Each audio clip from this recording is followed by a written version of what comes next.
Assalamu alaikum warahmatullahi wabarakatuh. Abalungi otwa ku Salam TV program Obudonde bwa Ssimusango. Ndi musanyufu olw'okuba nti Bridget embozi gyatunyumiza like njagadde nti ebiseera ebisinga omulanga gutubadde tukuba wano nti bannaye abantu people with disabilities nabo bantu ngaffe, they need love, they need care. Tuleme kubeera nga tubaleka bbali, but kukyanyinnyonnyodde nti ye from day one okuba bwe yafuna obuzibu babadde nga bamwaniriza, babadde nga bamusembeza.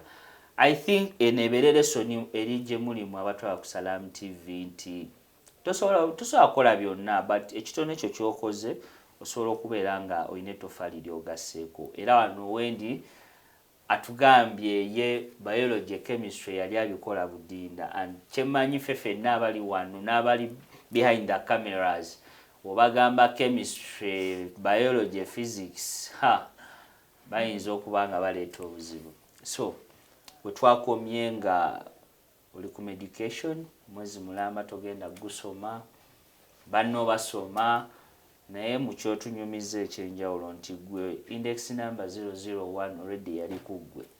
You were confirmed. Ate abali eri abasoma bakuba winter abakola ki discussions tebana kumanya namba kya index number gye bagenda funa. So otandise kati otugambye wali osoma mu katinitini nga tosoma nnyo.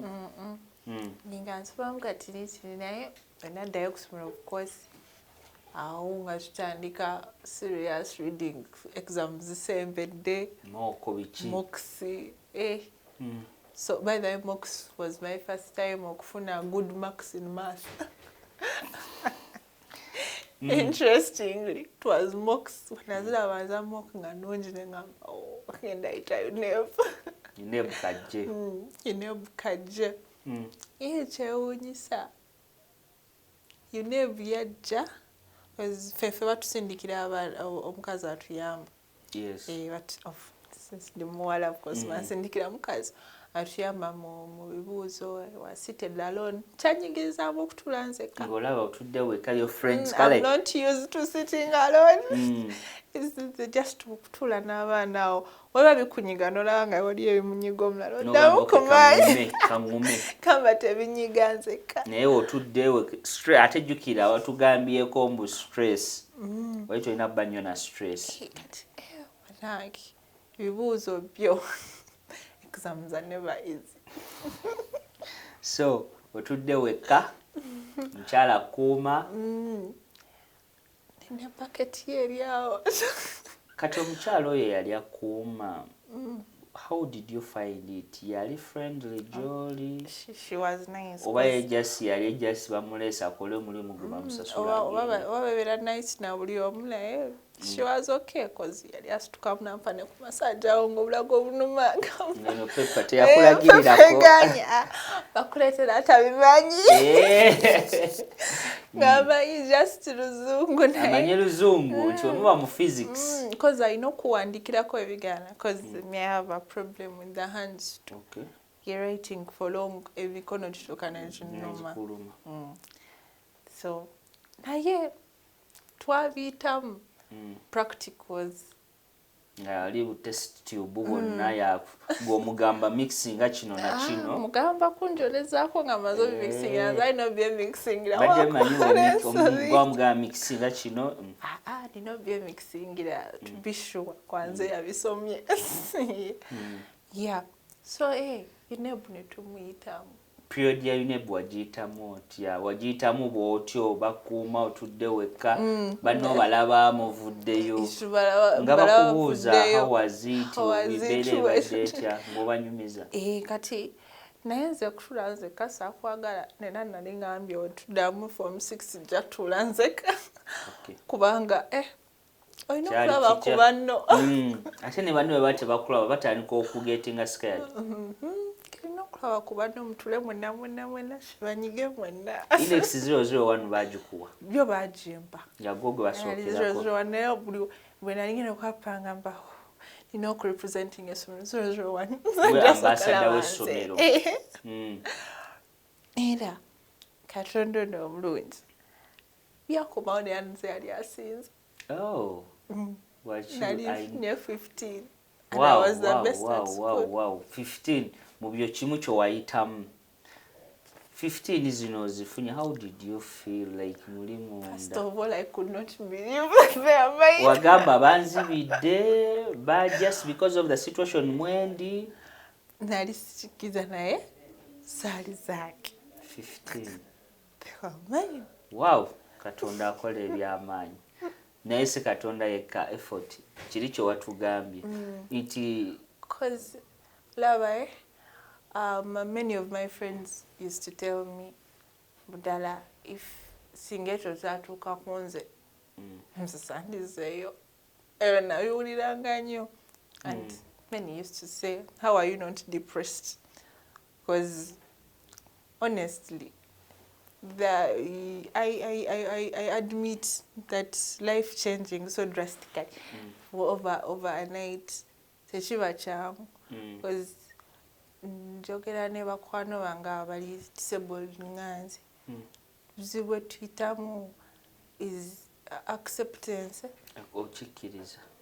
Acceptance gwe kenyini nokikiza nokibaddewo. So waliwo of course oli agamba it will never change, this is my new life, nothing is going to change about it. Then waliwo omulala agamba maybe I still have hope, I can change this. Kati kugwe nga gwe wadde. So oli agamba I can change this. Paka ne kati nkyabagamba nyinza okudduka. Nyinza okuddamu otambula. And ne mudwaliro batugambanga cause waliwo operation wenafuna tuna operation, the same operation. Naye abamu bakyali mu kagaali paka kati naye nze ntambula. So ne physiotherapy ogiyitamu. The mind does a lot to the recovery of the body. Kyogamba omubiri gwo. Yeah, that thing is very true. Tukitwale nti kyonna because kati tuve ku nsonga y'okuba nti omuntu ali disabled ne mu normal life. Omuntu alina kusooka kuba nti ekimutuuseko mindset ye erina kuba strong. Because waliwo ekizibu abasinga twesaasira nnyo. Oyagala okay. We admit kikubaddeko kibi, it's very tough. Naye wosalawo mbu togenda kubaako kyokola kintu kirala kyonna. Oba weefiisa gwe at the end of that day. Because everyone is going to move on. Ekyo kyennyini kyoyogedde within this week. It was Valentine's Day. So whoever baba talina kye yafuna should admit and life moves on. Yeah. That's good. Okuba nti oba wadde in fact akantu ako njagala ng'otunudde mu kamera kabagambe nti whatever happens kabagambe. Whatever happens, life must move on. So whatever happened to everybody, just move on. We move. Oli mu mbeera eyo tulina abantu abali disabled nga bazaalibwa bali disabled. But up to now nga tebekkiririzaamu. Kiva ku ki? Nga wenyambye kati omuntu ng'oyo ki depends wakulidde babadde bamuyisa batya. Because ndi mufuzi kusoma. I mean, munabyabufuzi kusomero. Kati nera olaba abantu banjawulo. Waliwo gwosobola bali in the same condition but they are very different people. But benjogedde nabo bonna abasinga ekibafuula ab'enjawulo, the kind of communities they have grown up in. So I keep telling people that before we start saying what has administration done, kusomero administration has not done this for us, what tusokere ku people around us. Ground. That's why at school we do awareness, disability awareness. Because not only the lecturers have to know how to handle people with disabilities, the students have to know how to handle them. But from that, they have to, people do activities at school and they forget to include us. And that's a problem. We have that when we feel that we are not included. Because when people can do a big event, they want to take away interpreter. olaze bulaze nti no Gotcha. you guys osindikiddewo signal. Those things affect them very much. We So start off HSC. How was it? You have passed highly, 15 points. HSC. Interesting enough, HSC was the toughest. Hey. Chova bagamba, a good beginning makes a bad ending. HSC was the toughest because nasalawo nkyuse essomero ngenzire Nabbingo. Wali oyagala Nabbingo? Mu byonna byonna, whatever happened to you, wagamba I want to go to Nabbingo. I want to go back. Oh. Nzire Nabbingo, I'm in boarding for the first time from the time I got the disability. I'm in boarding. And I've decided to take out PCB. A very tough course. Tough course. Ogenze mu HSC. Oli mu boarding. Okyusiza ssomero. Byonna. That's when I started facing a hard time kubanga the people weren't okay. Girls are not the same as boys. I should admit. They gave me a hard time, honestly. They never gave you a hope. No. Okay, there were those few. Abali bakuyambako. There are those few who are nice to you. But then there are these others who backbite you for your condition. For things you can't change. You were in boarding school? As I told you, my biggest problem was always controlling urine.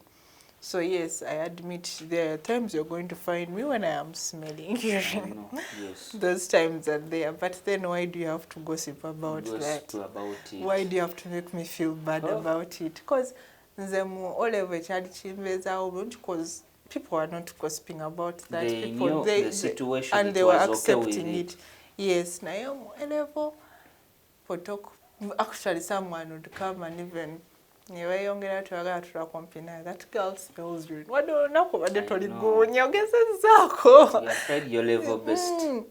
So situation, it was tough. Started becoming tough. Nenga gwe muli mutima owulira otya watukako ekiseera like let me go back to where I was. Yeah, at time came and I regretted having come to a boarding school. So A-level was hard for me. But no jimalako. Najimalako. Through all the difficulties. Through all the difficulties. Najimalako. Because for abantu nga ffe, whenever you face difficulties, you give up. For you, what inspired you, Gamba? Whatever the situation I'm in, chino chenjagala. Sinagamba, my effort will be for nothing if I give up now. And moreover, I'm doing PCB. I'm almost there. Doctor. So I would try to ignore them. What advice do you use? Because buli wobanga atukawo, something pulls you down. Yeah. Ate waliwo olunaku nagwa okuva ku madaala ku ssomero sayo waka. I was so down actually that whole time. First of all, how people are treating me, the few wadde waliwo abakuyamba naye bali abakwogerera neera kikuaffecting. It takes up the big percentage. So I was a bit depressed. But then ate nze ekizibu maybe ekiriwo nali fisibyogerako. When I'm depressed, I don't tell anyone at home. Which is not good. I just pretend to be fine. I put on the smile and I'm okay. Pretending. I would pretend. Internal bleeding, yo. So actually, changes and not trying to be a sigalizanyo. It was not. I was not okay with keeping quiet about all those things. Yeah. So, Omaze HSC, you have started your dream of becoming a doctor. Bampa pharmacy. I wasn't given I was advised not to take medicine because of ward rounds. So I looked for a course that is like medicine. So I went in for pharmacy. Oof. But I was still happy. How was the course? Like the course, abana oyingidde Makerere, as we know, abaana, different cultures, different behaviors, obasanze. Ate kati right now with MOOC, once again I was impressed. So, when you entered MOOC, were feeling anti, this is the right environment I have to be in? I kind of felt at home because for the first time I was with people who are now disabled like me. You found yourself. I have never been in a school where I have people who are disabled. Yeah. I was always the only one in the only one in the school. Never wayingira one. Ona ingira nensangayo abaana abalina different kind of disabilities, and for the first time actually, so that I'm actually not sirinze because I would see people in worse situations, but they are pushing, they are trying hard, they are making it. That always me. Actually, what inspired me to be a leader was those guys. What inspired you to be a leader? What inspired me to be a leader was those guys. Like, I used to see there was a boy called Kahima Sam. He's our former minister, and Sam could show you that as if being a leader is the easiest thing, even if you have disability. Like, he was always on top of everything, even if he had a physical disability like me, using crutches. He's everywhere. He inspired me a lot in becoming a leader. She actually told me, at first I was scared to go into MOOC politics. No,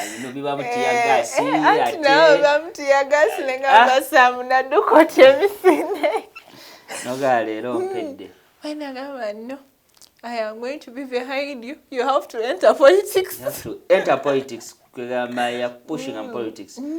Were your parents okay with it? To my parents, it was first a shock because never from nowhere, bye.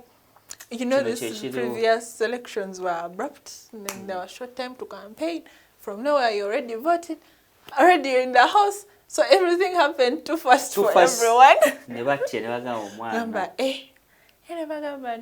want to be in riots, of course. Strikes. Because what we know there are strikes is one of strikes. But they reduced. So what were the challenges Zoa facing? Right now, the biggest challenge in my career for me is walking. My career is such a big place, and so that's having to move around. Actually, disability policy, the disability support center. We are politics now, we are going to enter politics and push for it until it comes into action. Yeah, but I'm glad that right now it is in action. It's going to be, actually before the year ends, it's going to be running. I think it's going to simplify the life of very many disabled students at MOOC, because having a disability support center for us is big, because our own department, our own place. I think they will even be able to put in transportation within MOOC for us. I wish I can come there. Right now, so those policies, they've been some leadership saying that at least I've pushed for this. Leadership because what I know Mala, how has been the leadership? How have you helped the disability people in Makerere get resources, facilities? It has been a short one of 3 months, first of all. Okay, within the 3 months, because we can say, okay, Honorable Bridget helped us to get this, helped us to change this. The biggest thing actually I have done so far is pushing for our allowances. Pushing for allowances and getting it. And also that's the support center, putting it in place. That policy, pushing for it. Those are the only things I've actually done, and I'm proud of them because, man. Everything.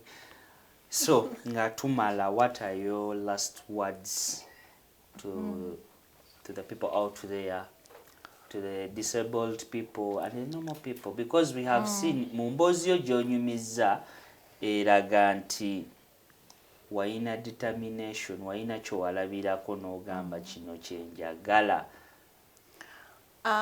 First of all, njagala nzijukiza abantu no obulemu, it can happen to anyone, because nange nali